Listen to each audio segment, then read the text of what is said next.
戴着招牌太阳眼镜，前美国第一夫人贾桂琳·甘乃迪一生充满神秘色彩。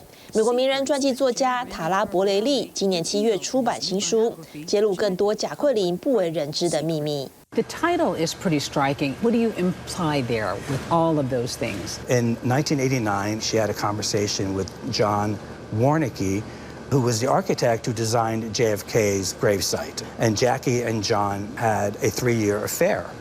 And she said to him, "Oh, Jack, I have 3 lives, public, private, and secret."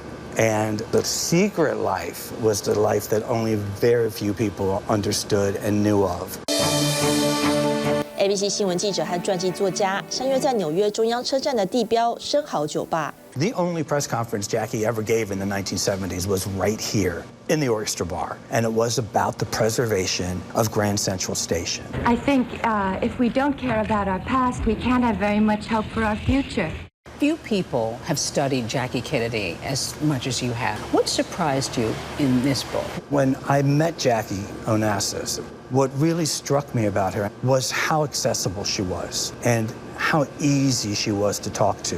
She had such faith that you were not going to betray her by returning her to any dark moment in her life. 贾桂琳人生最黑暗的时刻，就是1963年11月22号，她亲眼目睹自己的丈夫约翰·甘乃迪遭人暗杀身亡。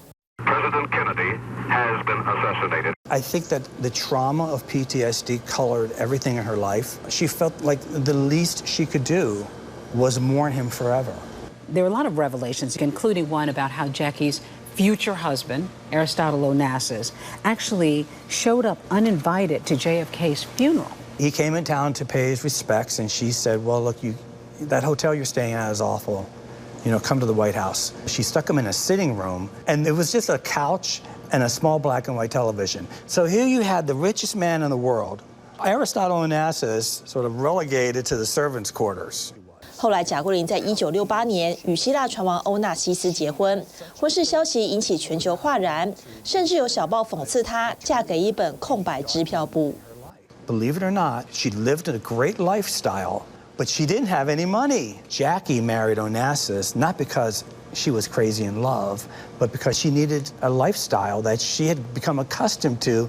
She was living sort of a fraudulent life. She had it all, but it wasn't hers. 有人认为贾桂琳担心自己和孩子的人身安全，才决定离开美国，嫁给有钱有势的欧纳西斯。然而，她也失去美国政府给予她的特权。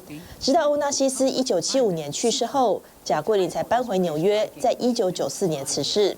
这一本新传记集结30年来和贾桂琳亲友的数百次采访，以及甘乃迪图书馆未公开的收藏，用全新视角审视这一位传奇性的前美国第一夫人。TVBS 新闻综合报道。